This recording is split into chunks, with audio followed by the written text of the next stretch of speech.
प्रभाग क्रमांक 7 ला अद्ययावत करून एक वेगळा आदर्श मतदारांसमोर ठेवायचा असल्याने उच्च शिक्षित महिला उमेदवार ऐश्वर्या वैभव पाटील निवडणूक लढवणार. घड्याळ चिन्हावर मतदान करून बहुमताने निवडून देण्याची केली विनंती. खोपोली शहरात सर्वत्र राजकीय पक्ष व अपक्ष उमेदवारांचे प्रचार जोरदार सुरू आहेत. विविध राजकीय पक्षाचे मुख्य नेते आपले सर्व उमेदवार जास्त मताने विजयी होण्यासाठी खोपोलीत सभा, मीटिंग, बैठका घेऊन नागरिकांचे मतं वळविण्याचा प्रयत्न करताना दिसत आहेत. तसेच प्रभागातील उमेदवार घरोघरी जाऊन नागरिकांच्या समस्या लक्षात घेत विकास कामे करण्याचे आश्वासन देताना पाहण्यास मिळत असून खोपोली प्रभाग क्रमांक 7 मधील ओबीसी जागेतून परिवर्तन विकास आघाडी राष्ट्रवादी काँग्रेस पक्षातून अधिकृत उमेदवार उच्च शिक्षित IT इंजिनियर क्षेत्रात काम करणाऱ्या ऐश्वर्या वैभव पाटील निवडणुकीच्या रिंगणात उतरल्या आहेत. प्रभाग क्रमांक 7 मधील परिसर हा वाढत्या शहरीकरणाचा भाग आहे. नवनवीन वसाहती वाढत असून पाहिजे तसा या प्रभागात विकास कामे पूर्ण झाली नाहीत.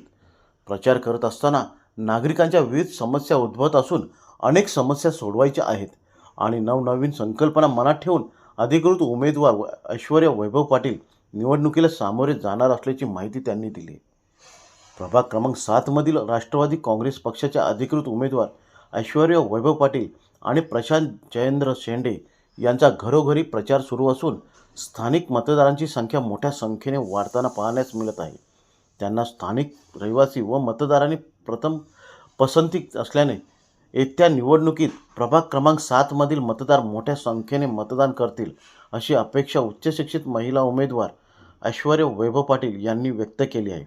तसेच राष्ट्रवादी काँग्रेस पक्षाच्या घड्याळ निशाणी समोरील बटन दाबून सर्व उमेदवारांना प्रचंड बहुमताने विजयी करण्याचे आवाहन खोपोलीचे ज्येष्ठ नेते विवेक पाटील यांनी मतदारांना केले आहे. सर्वप्रथम नमस्कार. सर्वप्रथम धन्यवाद सुधाकर भाऊ घारेंना मला ही संधी दिल्याबद्दल. मी ऐश्वर्या राजेंद्र खेडकर उप ऐश्वर्या वैभव पाटील ओबीसी महिला आरक्षणेतून प्रभाग क्रमांक 7 मधून घड्याळ या निशाणीवर उमेदवारी लढवीत आहे. सेविके पदसाठी उमेदवारी यासाठी लढवीत आहे. साधारण आता मी जेव्हा पूर्ण प्रभागातून फिरत होतो तेव्हा आम्ही बघितलं की DP रोड हा सर्वात मोठा परिसर आहे जिथे आपण स्पोर्ट्स कॉम्प्लेक्स करू शकतो. तसं बघायला गेलं तर सध्याच्या काळात खोपोलीत हा स्पोर्ट्स कॉम्प्लेक्स नाहीये प्रॉपर, जिथे सगळे मुलं शिकू शकतात. आम्ही स्वतः कधी कधी पनवेलला ट्रेनिंगला वगैरे जातो जर आम्हाला कुठल्या स्पोर्ट्ससाठी ट्रेनिंग घ्यायची असेल तर. त्याच्यानंतर दुसरं येतं डिजिटलायझेशन. आपल्या इथे जसं आम्ही वर्किंग आहोत तर मंडे टू फ्रायडे आपण दुसरीकडे कुठे जाऊ शकत नाही, तर नगरपालिकेचे कामं कसे होतील, तर आमच्या ऑफिस थ्रू आम्ही ते पोर्टल बनवून आम्ही इथून ती सुविधा देणार की घरपट्टी तुम्ही इथून भरू शकणार, पाणीपट्टी झाली किंवा बाकीचे जे काही सुविधा असतील ते आमच्या ऑफिस थ्रू तुम्हाला भेटतील. तिथे प्रभागामध्ये इथे मार्केट जे आहे तर ते फिश मार्केट आणि व्हेजिटेबल मार्केट हे आजूबाजूला आम्ही सेटअप करण्याचं संकल्पना आहे आमची. कारण बरेच वेळा आम्ही बघतो की लेडीजला ट्रेननी ट्रॅव्हल करून हे खोपोलीत जावं लागतं सगळं सामान घ्यायला. ते अजून इथे फॅसिलिटी केली गेली नाहीये, त्याकडे दुर्लक्ष केलं गेलं आहे. दुसरी गोष्ट अशी की जे पाणी तुंबतं पावसाळ्यामध्ये तर ते बाहेर काढायचा मार्ग किंवा त्याचं जे आउटसोर्स आहे तर ते अंडर वॉटर ड्रेनेज सिस्टम करून आम्ही ते करणार. त्याच्यामुळे रोड पण वाईडनिंग होणार आणि जी प्रॉब्लेम आहे ती पण विल्हेवाट लागणार त्याची. जे ओल्ड एज लोक आहेत तर त्यांच्यासाठी एक नाना नानी पार्क असावा तिथे, जिथे वॉकिंग ट्रॅक पण आपण करू शकतो, जिथे एकमेकांसोबत बोलून हसून लोक एकमेकांच्या सोबतीने कॉन्टॅक्ट वाढवू शकतात.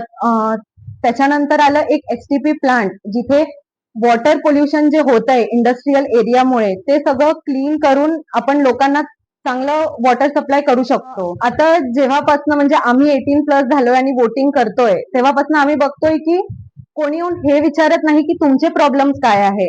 प्रत्येक वेळी लोक येतात आणि त्यांचं सांगतात की आम्ही हे करणार आहे किंवा ड्रेनेज सिस्टम किंवा रोड करणार आहे. पण ते जर दोन गोष्टी सोडल्या तरी बरेच प्रॉब्लेम्स असतात जे लोक फेस करतात. तर त्याच्यानंतर आमची संकल्पना फ्युचरमध्ये अशी आहे की एक कन्सेप्ट असणार हॅलो वॉक विथ नगरसेवक. त्याच्यामध्ये एव्हरी मंथ आम्ही प्रत्येक एरियामध्ये एक छोटी मीटिंग घेणार. मंथ मधून एक वीकेंड द्यायला फारसं काही जड नसतं. तेव्हा आम्ही बोलण्याच्या ऐवजी आम्ही लोकांना विचारणार की तुमचे प्रॉब्लेम्स काय आहे आणि ते जास्तीत जास्त सोडवण्याचा आमचा प्रयत्न असेल. 100% नाही पण 50% तरी आम्ही ते सॉल्व्ह करणारच. जर आपण आता बघायला गेलो तर डीपी रोड किंवा या प्रभागामध्ये इंग्लिश मीडियम स्कूल्स खूप झालेले आहेत. तर आमचा कन्सेप्ट असा असेल की जे मराठी माध्यमिक शाळा आहे तर ते जास्तीत जास्त डेव्हलप करण्याचा आम्ही ट्राय करू, की ज्या करून जे साधारण लोक आहेत ते सुद्धा एकदम चांगलं शिक्षण घेऊ शकणार. शिक्षण घेऊन जसं मी आता नोकरी करतेय, मी स्वतःच्या पायावर सक्षम आहे, तसंच बचत गटा थ्रू मी बाकीच्या महिलांना सुद्धा सक्षम करायचा पूर्ण प्रयत्न करणार आहे.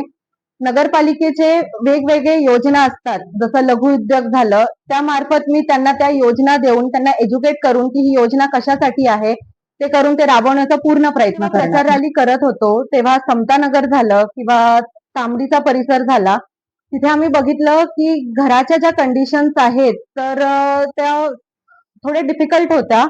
तर तिथे माझे मिस्टर जे वैभव विवेक पाटील आहेत, तर ते जसं प्रधानमंत्री आवास योजना राबवतात, तर त्यांच्या मार्फत आमचा एक संकल्पना असेल की आम्ही त्यांना जितके घरं देण्यात येतील त्या योजने थ्रू आम्ही ते सगळ्यात पहिले ते पार पाडणार आहेत. दुसरी गोष्ट आहे, समतानगरमध्ये जे ड्रेनेज चोकचा पूर्ण इश्यू आहे, तर ते आम्ही रिझॉल्व्ह करायला बघणार आहे. ह्या बेसिक गोष्टी आहेत ज्या सगळ्यात पहिले पार पाडायला पाहिजे. याच्या अगोदर त्या गोष्टींवर बरंच दुर्लक्ष केलं गेलं आहे.